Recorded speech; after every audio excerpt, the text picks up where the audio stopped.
Hey everyone, thanks for joining us on Chicago Tonight. I'm Paris Schutz. Brandis Friedman has the evening off. Here's what we're looking at.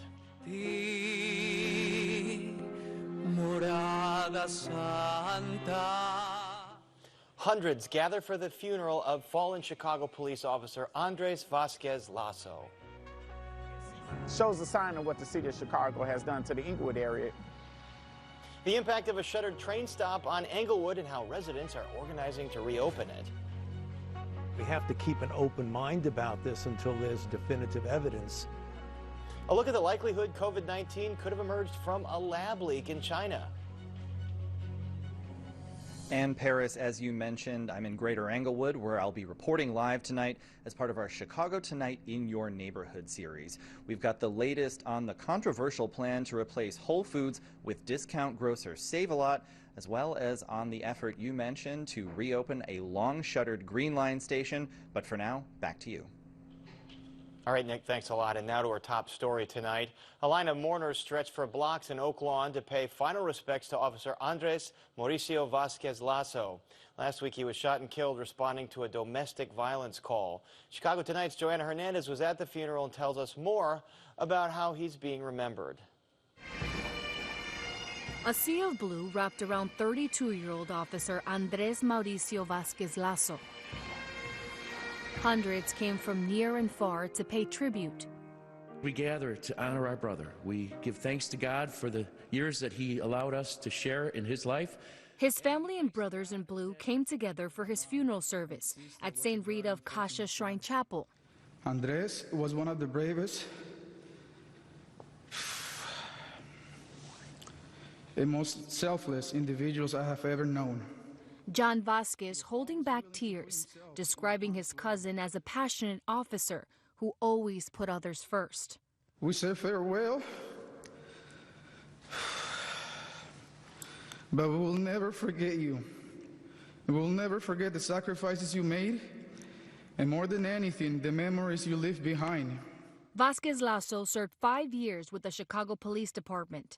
His commander in the 8th District, Brian Springs, says the young officer dreamed of becoming a detective one day. And he would have achieved it.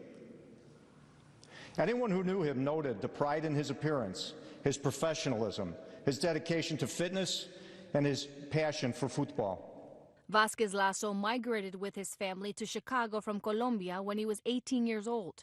He went to college and at 27 years old enrolled in the police academy. His mother, Racine, always called him my police officer and said he never stopped working to take care of, protect, and provide for his family. The service also held in Spanish to celebrate his roots. His wife Melina, too heartbroken to speak, held on to his family. He was such a good and courteous husband, according to Melina, that her friends teased her about how much of a gentleman he was. He also loved to salsa, often taking Melina to dance with him. On March 1st, Officer Vásquez Lasso woke up not knowing the day would be his last. A reminder his fellow officers say of the risks they take every day to protect Chicago. He best describes himself in this post. Behind this uniform, there's another human being just like you. This uniform doesn't make me a robot. This uniform is not a symbol of hate. This is not a symbol of us versus them. I hate injustice and lawlessness as well. That's why I became a cop. Even though my actions won't change the world, I can change the world of every person I get in contact with. And that's definitely what he did. For Chicago Tonight, I'm Joanna Hernandez. After the funeral, Lasso's family attended a private burial service. And now to some more of today's top stories. Workers at Chicago's Field Museum have voted to unionize. Nearly 300 employees at the field took part in the vote. 73% approved the new union, which will fall under the American Federation of State, County, and Municipal Employees Council 31. Caps off a long and sometimes bitter fight between the workers and the museums. And next up, negotiating their first ever labor contract. The proposed extension of Chicago's CTA Red Line South could get a major infusion of federal cash. Senators Dick Durbin and Tammy Duckworth announced $350 million in federal transit dollars for the project that would extend the Red Line from 95th South to 130th. The federal funding comes after Mayor Lightfoot pushed through a new tax increment financing district to raise nearly $500 million of local money for the project. If completed, the Red Line extension would add 5.6 miles of new track and connect neighborhoods like Altgeld Gardens that up until now have been transit deserts. Bell Bowl Prairie in Rockford is no more, at least most of the Prairie, that is. Demolition of the Prairie happened today to make way for an expansion of the Rockford Airport after the FAA gave approval to the project. Preservationists had hoped to stop the project in its tracks to save the natural area and protect an endangered bee species. Preservationists now say they will try to preserve what is left of the soil and move it to another location. Movement in Springfield today on a bill that would provide disability benefits to first responders sidelined by COVID. The bill was passed in committee. It would give firefighters, police, and paramedics the ability to claim disability benefits if they got COVID and assume the COVID was a result of their work. The bill comes after Comptroller Susana Mendoza blasted the Lightfoot administration when her brother, a police officer, was refused full disability despite suffering major health complications from COVID. Lightfoot says she was bound by state law and the decision of the police pension board. Up next, a controversy over a new grocery store in Englewood. Right after this. Chicago Tonight is made possible in part by Alexandra and John Nichols, the Jim and Kay Mabey family, the Polk Brothers Foundation, and the support of these donors.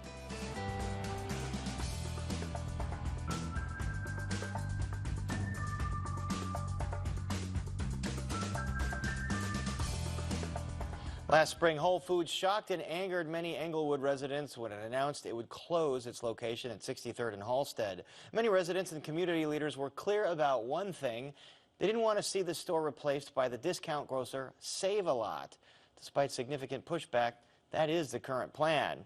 As part of our Chicago Tonight in Your Neighborhood series, Nick Blumberg has been looking into that original deal that brought Whole Foods into the space. He's in Englewood tonight with producer Blair Paddock. Nick. Paris, when SaveALot signs went up on the former Whole Foods at Englewood Square earlier this year, a lot of community members were disappointed and angry. But a copy of the lease between Whole Foods and the realty company that owns Englewood Square, obtained by WTTW News, shows that SaveALot was one backup plan all along. SaveALot is wrong for Englewood. That's the message the Resident Association of Greater Englewood's Aisha Butler has been spreading for more than a year. They have a horrible brand in black communities, and most SaveALots are in black and brown communities.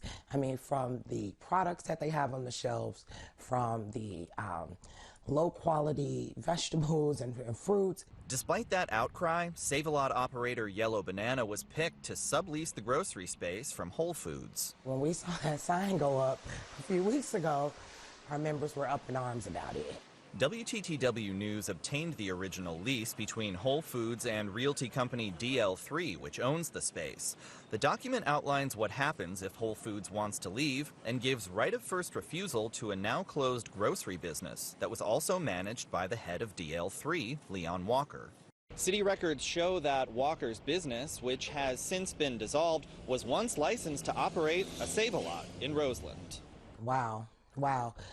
That is what we thought, and we wanted to see that in writing. We have been told several times that that wasn't the case, and so that's not surprising, but it is disturbing. In a phone interview, DL3's Walker declined to get into the specifics of the lease, but said DL3 and Yellow Banana have no business relationship and that the decision to bring in Yellow Banana rested entirely with Whole Foods. Speaking generally about the lease with Whole Foods, Walker said, "Our primary concern was that they didn't change the use from grocery to another kind of store." Quote, Whole Foods had an aggressive effort to canvass the market and talk to a lot of other retailers, but it's a small format store in a community where the population has generally declined and in an overall grocery environment that is under tremendous pressure. This information was never told to our community. 16th Ward Alderman Stephanie Coleman says she's upset at the lack of transparency and so far hasn't had a good experience with Yellow Banana, the new company coming in to operate the SaveALot in Englewood. That firm's also gotten millions in city TIF and grant money to rehab and reopen several other SaveALots and to build a new one. God bless the pre-existing grocery stores. They should have that investment, but we don't trust this Yellow Banana brand. They've yet to show us what they can do because they don't have a model. Englewood is not a guinea pig. We are not an experiment. Coleman says to combat food deserts, places like Englewood need city investment in efforts like the Go Green Community Fresh Market at 63rd and Racine. It's a neighborhood grocery store, it's a platform for local food entrepreneurs, it's a driver of health outcomes, and it's about building resilient food ecosystems. The market is a partnership among the Inner City Muslim Action Network, E.G. Wood, Rage, and Teamwork Englewood.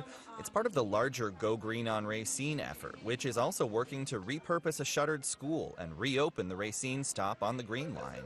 It's really about putting in concentrated investment in a small geography and really bringing about economic revitalization to the intersection and seeing its ripple effects across the neighborhood. The Community Fresh Market, where we're standing right now, is celebrating its 1-year anniversary.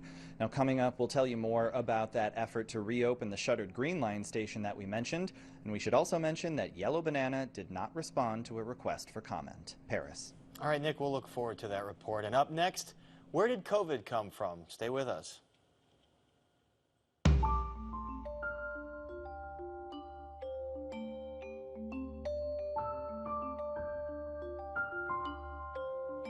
Three years now into the COVID-19 pandemic, new questions emerge as to how exactly it began. The Department of Energy and the FBI both assess that COVID-19 may indeed have leaked from a lab in Wuhan, China, albeit the FBI has low confidence in its assessment, while FBI Director Christopher Wray says they have moderate confidence in theirs. So what exactly does it all mean? Joining us now to help provide some clarity is Dr. Robert Murphy, Professor of Infectious Diseases and Executive Director of the Institute for Global Health at Northwestern University's Feinberg School of Medicine. Dr. Murphy, we've talked so many times, but never in person. Yes. Great to meet you in person. Thanks for being here. Great to meet you, too. All right, so what do you make of the DOE and the FBI weighing in on this, saying now with low confidence or moderate confidence, it could have originally leaked out of a Wuhan lab and not at a wet market? First of all, this is a question that's been asked since the beginning of the pandemic. So it's a 3-year-old question with no new information, none. You know, they say there's new stuff. There is nothing. I've seen zero. And what you have is the Department of Energy making this statement with low confidence is right next to no confidence. I mean, it's low confidence. Well, why even make that statement if they have low confidence in it? Doesn't that mean they have moderate or higher confidence in another theory? It's basically meaningless. And what does the Department of Energy have anything to do with a pandemic, with a virus, with how diseases are transmitted? I mean, I think it's a little bit out of their wheelhouse.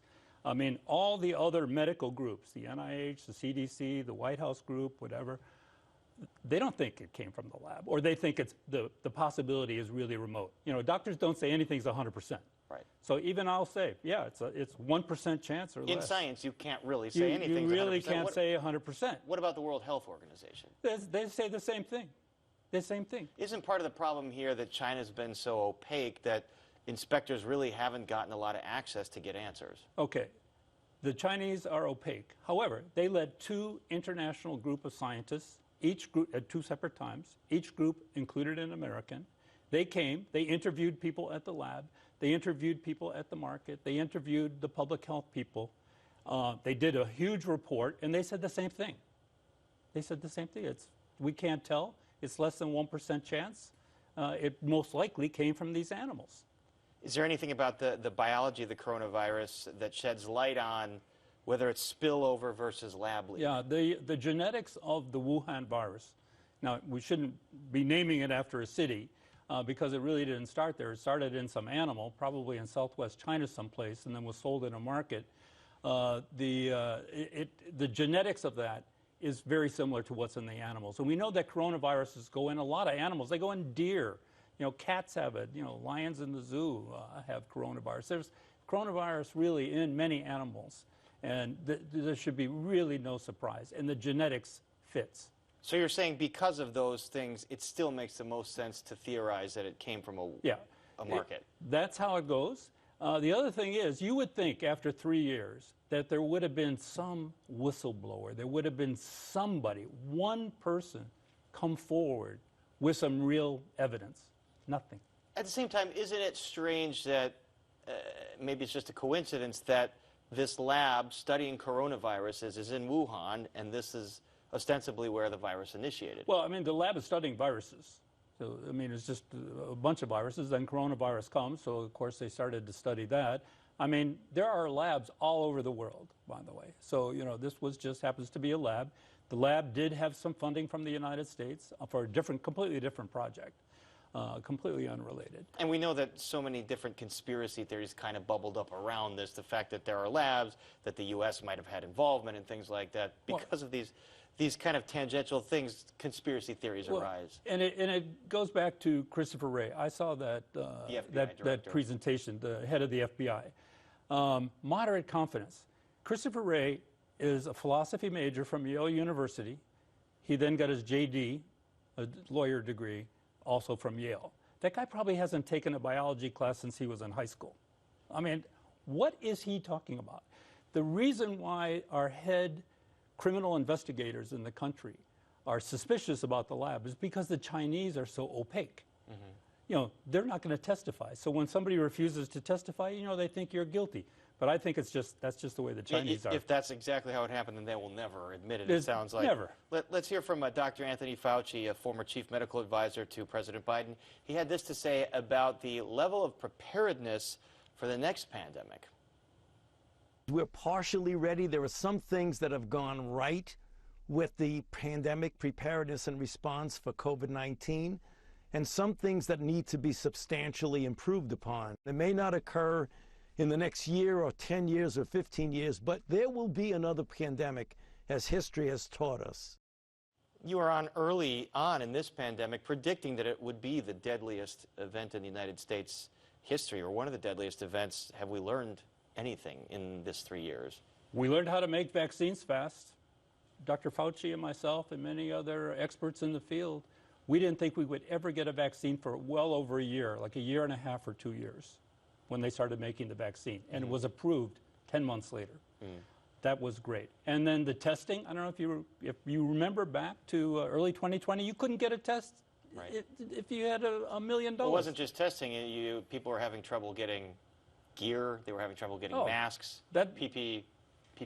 Masks, everything. None of that was there. And now, because of a program called RADx, Rapid Acceleration of Diagnostics for Coronavirus, we like to use the acronyms, there's over 8 million tests done per day. And 50 companies got emergency use authorization for tests. The tests are everywhere. That is really going to help us in the future. As far as the public health point, which is what Dr. Fauci was just talking about, we're not ready. And could the next pandemic be deadlier than the coronavirus, as deadly as the coronavirus was? Well, look at just coronaviruses that have affected humans. You know, up until 2003, it was just a common cold. Then we had SARS. SARS, hard to transmit, only approximately 10,000 people got it, but 10% died. Okay? Then there was MERS, Mideast Respiratory Syncytial Virus, the one in Saudi Arabia for the most part. That still exists, but only less than 2,000 people have gotten it, but 30% died. And then we have COVID-19. So millions of people have gotten the virus, but less than 1% have died. So what's the next one? But still so much more contagious here, a smaller percentage, still lots of people. Well, but the next pandemic, you heard just Dr. Fauci say, there's going to be another pandemic. I'll say the same thing. Every infectious disease doctor in the United States is probably saying the same thing. What's going to be the next pandemic? What if the mortality rate is 3%? What if it's 5%? What if it's like SARS and it's 10%? Especially if it's this contagious. Yes, exactly. So, you know, this is just a wake-up call. Absolutely. All right, Dr. Murphy, we appreciate you being here and all the times we've talked to you about this. We will be talking to you again. Thanks so much. Great. And up next, we check back in with Nick Blumberg, who's reporting live from Chicago's Englewood neighborhood. But first, we take a look at the weather.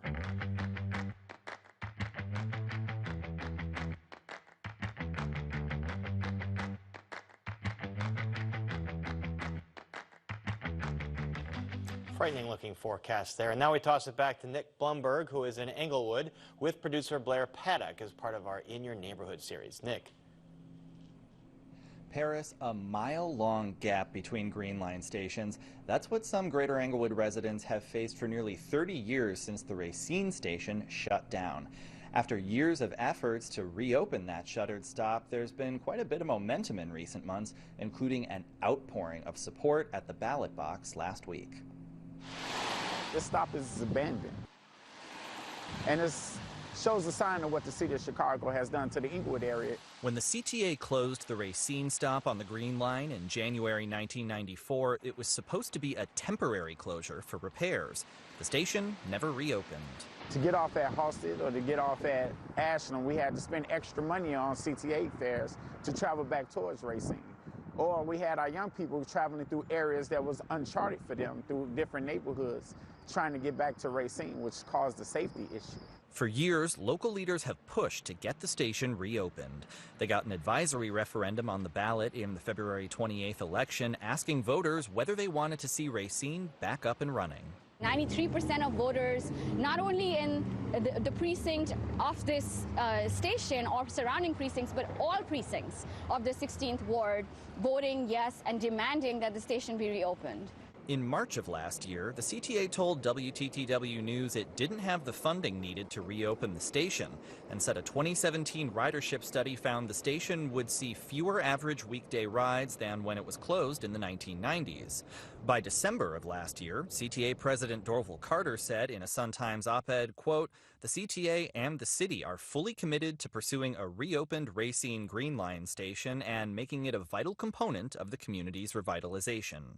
And in January, the CTA got $2 million in federal funding for a feasibility study on reopening the stop.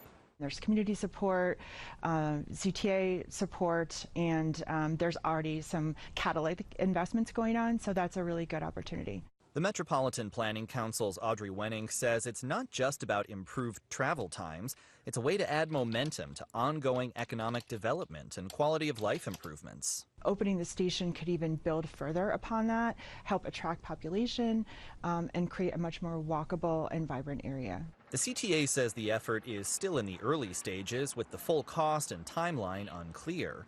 In a statement, the transit agency tells WTTW News, quote, "As with all CTA planning processes, communication and coordination with the community will be an important component, and the CTA looks forward to discussion with all community stakeholders and residents." For residents, this is a no-brainer. For a lot of decision makers, it either is or should be a no-brainer to open something that should have never been closed, and to put a concentrated effort in supporting corridors in Englewood such as Racine. Nick, you mentioned there isn't yet a dedicated funding source to reopen the station, so how much money does it need?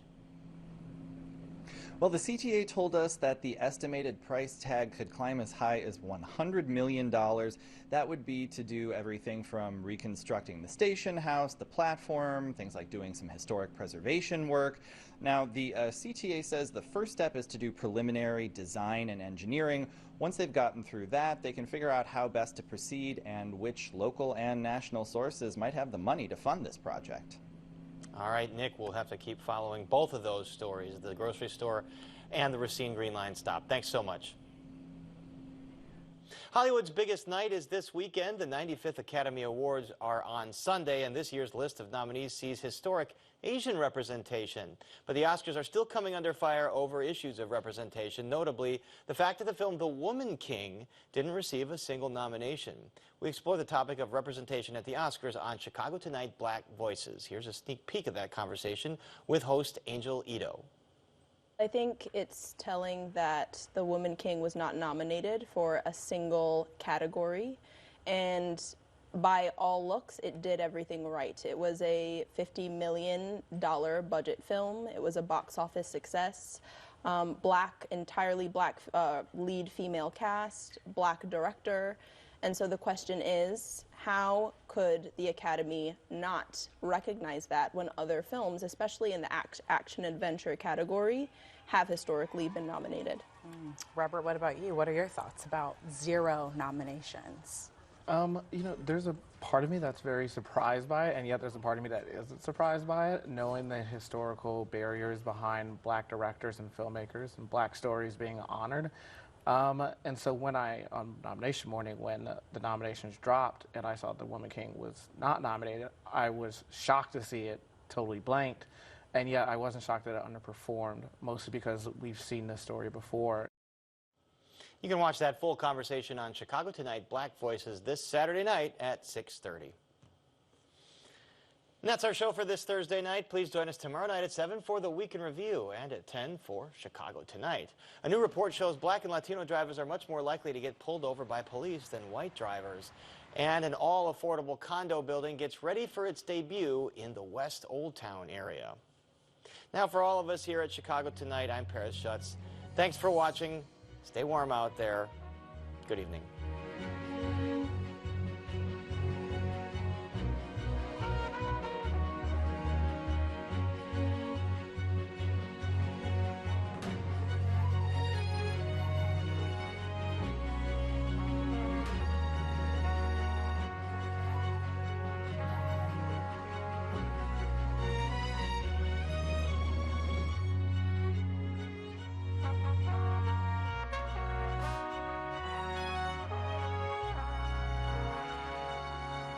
Closed captioning is made possible by Robert A. Clifford and Clifford Law Offices, a personal injury law firm dedicated to preserving the dignity and rights of all individuals.